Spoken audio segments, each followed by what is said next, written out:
स्वागत है आपका स्टोरी वर्सेस टेल्स की जादुई दुनिया में, जहां हर कहानी आपको ले जाएगी रोमांच, हंसी, कल्पना और नई सीख से भरे एक अनोखे सफर पर। साथ ही यहां आपको सास बहू और पारिवारिक कहानियां भी मिलेंगी, जो रिश्तों की मिठास और जीवन के अनुभवों से भरपूर होंगी। तो अपनी कल्पना के पंख फैलाइए, दिल खोलकर मुस्कुराइए और तैयार हो जाइए एक ऐसी कहानी के लिए जो आपका दिल जीत लेगी। तो चलिए शुरू करते हैं आज की जादुई कहानी। सुबह के 5 बजे थे। घर में हर तरफ हलचल थी। बड़ी बहू नंदिनी सुबह से ही पूरे घर का काम संभाल रही थी। नंदिनी, मेरी हरी वाली फाइल कहाँ रखी है? कब से ढूंढ रहा हूँ, मिल ही नहीं रही। जी, शायद अलमारी में होगी, एक बार देख लीजिए। भाभी, मेरी बाइक की चाबी कहाँ है? यहीं टेबल पर रखी थी। देवर जी, मैं आपकी बाइक थोड़ी चलाती हूँ, जो मुझे पता होगा। जहाँ रखी थी वहीं देख लीजिए। इतने में सास कमला देवी भी आ गईं। अरे बहू, मैंने तुझे पूजा के लिए हलवा बनाने को कहा था, अभी तक बनाया क्यों नहीं? जी माँ जी, अभी बनाती हूँ। नंदिनी बिना कुछ कहे फिर से रसोई की ओर चली गई। सुबह से रात तक नंदिनी घर के हर सदस्य की सेवा करती रहती थी। उसे बैठकर 2 पल आराम करने का भी समय नहीं मिलता था। वो आंगन में बैठकर लौकी कद्दूकस कर रही थी। लगता है मेरी जिंदगी भी इस कद्दूकस की तरह घिस जाएगी। सुबह 5 बजे से रात 12 बजे तक बस काम ही काम। कभी कभी तो मन करता है सब छोड़कर कहीं दूर चली जाऊं। उसकी आंखों में थकान और दर्द साफ दिखाई दे रहा था। उसी समय पड़ोसन सुनीता हाथ में मिठाई का डिब्बा लेकर आई। हाँ, मेरे देवर विवेक का रिश्ता तय हो गया है। उसी खुशी में पूरे मोहल्ले में मिठाई बांट रही हूँ। सुनीता ने नंदिनी का मुंह मीठा कराया और चली गई। नंदिनी काफी देर तक सोचती रही। अरे, मेरी इतनी बड़ी समस्या का हल तो मेरे ही घर में है, मैं अब तक समझ ही नहीं पाई। उसके चेहरे पर पहली बार हल्की मुस्कान आ गई। रात को जब सभी लोग खाना खाने के लिए बैठे, तब नंदिनी ने बात शुरू की। क्या बात है बहू, आज बड़ी खुश दिखाई दे रही है। माँ जी, आज सुनीता आई थी, उसके देवर का रिश्ता तय हो गया। अच्छी बात है। माँ जी, सुनीता का देवर तो अर्जुन से 2 साल छोटा है। उसका रिश्ता हो गया, लेकिन अर्जुन अभी तक कुंवारा है। अब तो हमें भी उसके विवाह के बारे में सोचना चाहिए। कमला देवी अचानक सोच में पड़ गईं। सच कह रही है तू। मैं तो छोटे बेटे की शादी के बारे में सोच ही नहीं रही थी। कल ही पंडित जी से अच्छे रिश्तों के बारे में बात करती हूँ। उसकी जरूरत नहीं है माँ, मैं एक लड़की को पसंद करता हूँ। उसका नाम काजल है। तभी अर्जुन मुस्कुराते हुए बोला। सभी उसकी ओर देखने लगे। कौन है वो? बहुत अच्छी लड़की है, लेकिन गरीब परिवार से है। ये सुनकर नंदिनी मन ही मन खुश हो गई। अगर अर्जुन किसी अमीर लड़की से शादी करता तो शायद वो कोई काम नहीं करती, लेकिन अगर गरीब लड़की आएगी तो घर का सारा काम वही करेगी, जैसे कभी मैंने किया था। बेटा, हम बहुत अमीर नहीं हैं, लेकिन एक अच्छा मिडिल क्लास परिवार है। क्या गरीब घर की लड़की हमारे घर में निभा पाएगी? माँ जी, आपके लिए बेटे की खुशी बड़ी है या लड़की की अमीरी गरीबी? कमला देवी कुछ पल चुप रहीं। अगर तुम दोनों एक दूसरे को पसंद करते हो तो मुझे कोई आपत्ति नहीं। अर्जुन खुशी से मुस्कुरा उठा। कुछ ही दिनों बाद कमला देवी काजल के परिवार से मिली। दोनों परिवारों ने एक दूसरे को पसंद किया और रिश्ता पक्का हो गया। 2 महीने बाद पूरे गांव में धूमधाम से अर्जुन और काजल की शादी हो गई। शादी के बाद जब नई बहू पहली बार घर आई, तब नंदिनी उसे देखकर मुस्कुरा रही थी, लेकिन उसके मन में एक अलग ही योजना चल रही थी। अब वही सब होगा जो कभी मेरे साथ हुआ था। शादी के बाद का पहला दिन हंसी खुशी बीत गया।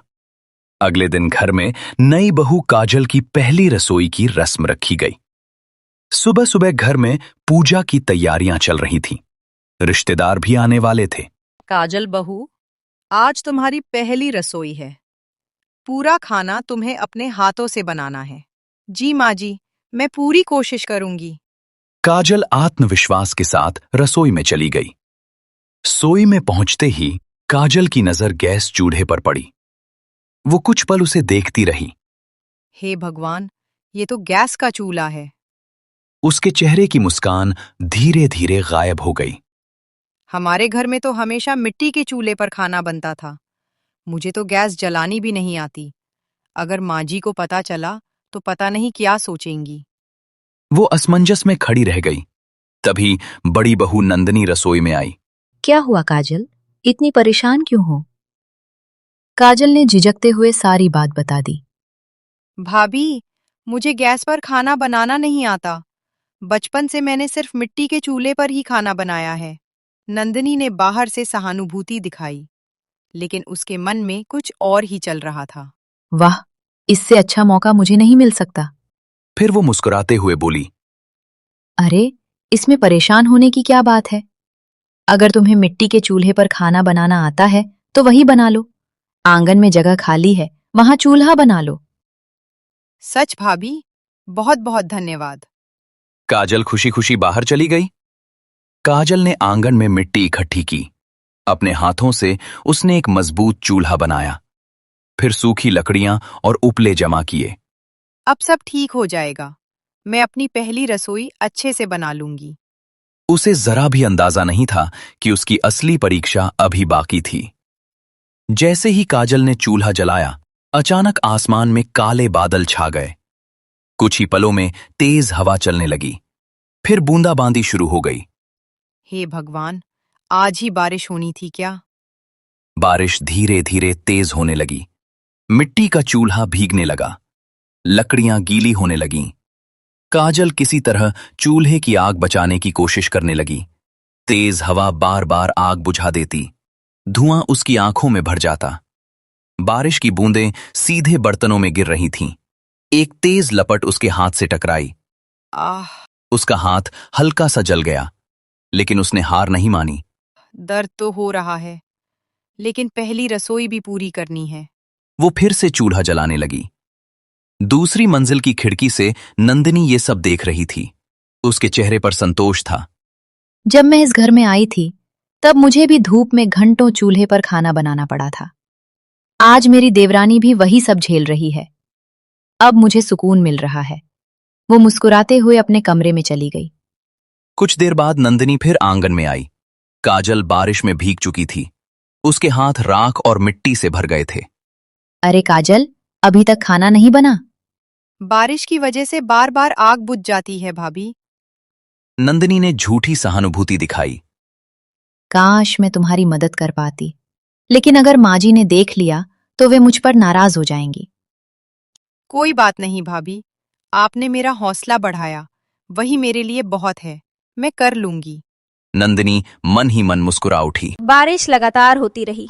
कभी आटा भीग जाता, कभी सब्जी में बारिश का पानी गिर जाता, कभी रोटी जल जाती तो कभी आग बुझ जाती। काजल पूरी कोशिश करती रही। आखिरकार कई घंटों की मेहनत के बाद उसने पहली रसोई का खाना तैयार कर लिया। वो थकी हुई थी, भीगी हुई थी, उसके हाथ भी जल चुके थे, लेकिन उसके चेहरे पर एक उम्मीद थी। भगवान करे सबको मेरा बनाया खाना पसंद आ जाए। थाली उठाकर वो घर के अंदर चली गई।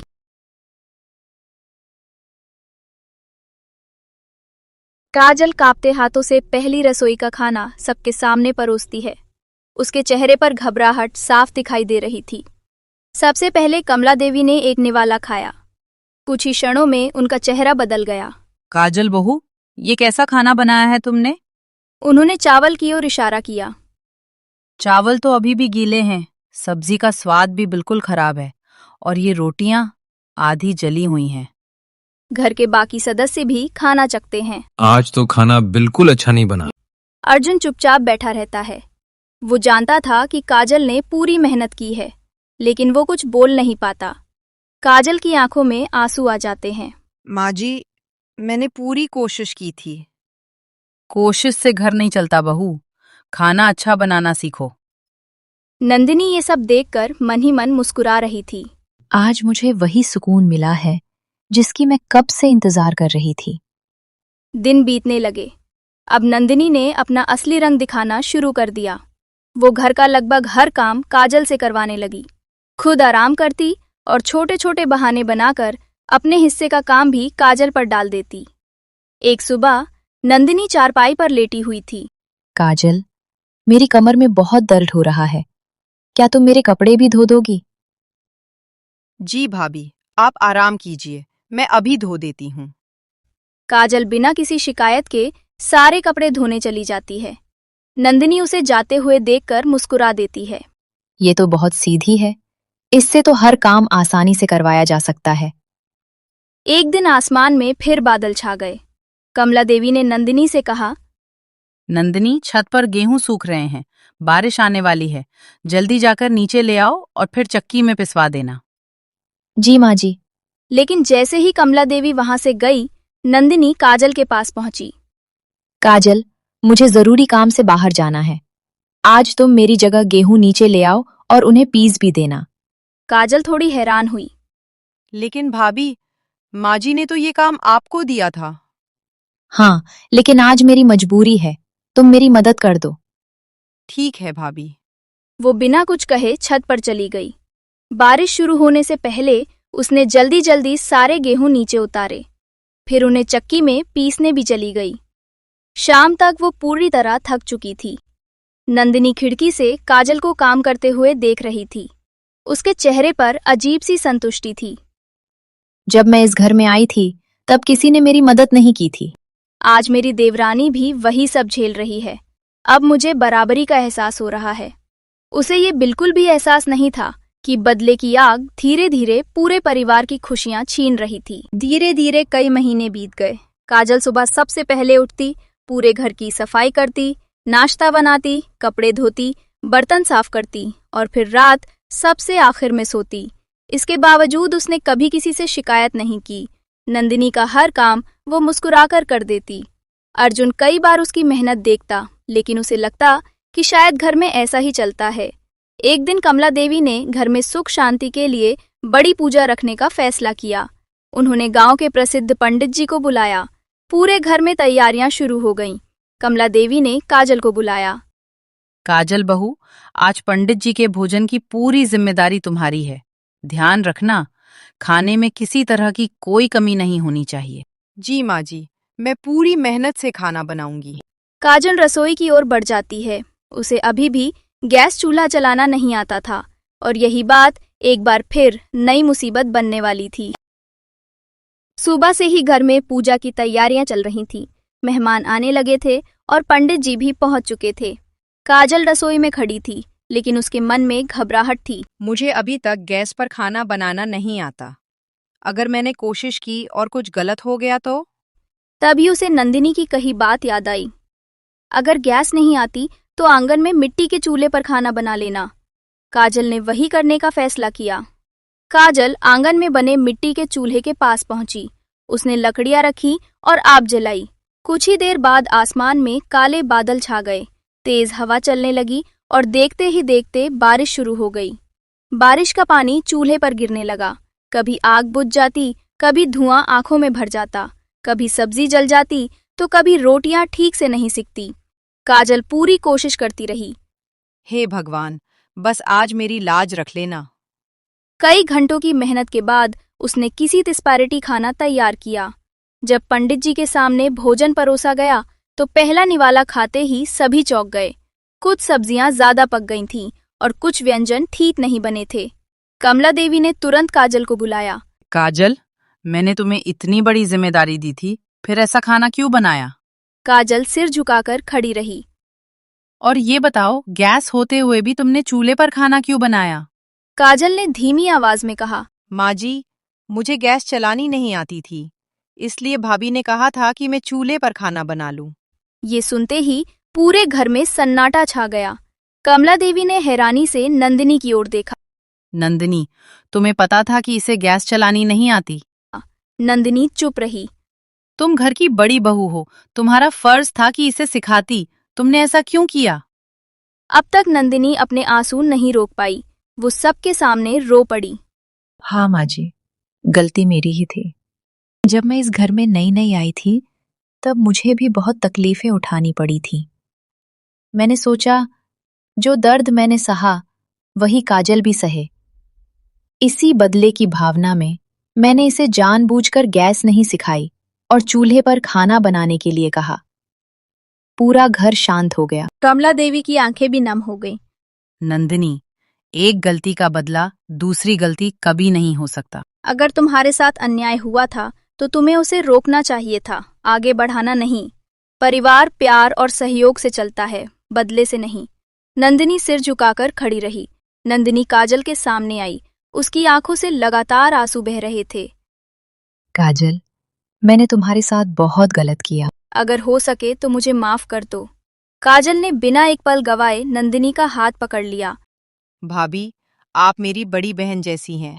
अपने लोग गलती करे तो उन्हें सजा नहीं, समझ और माफी मिलनी चाहिए। मैंने आपको पहले ही माफ कर दिया।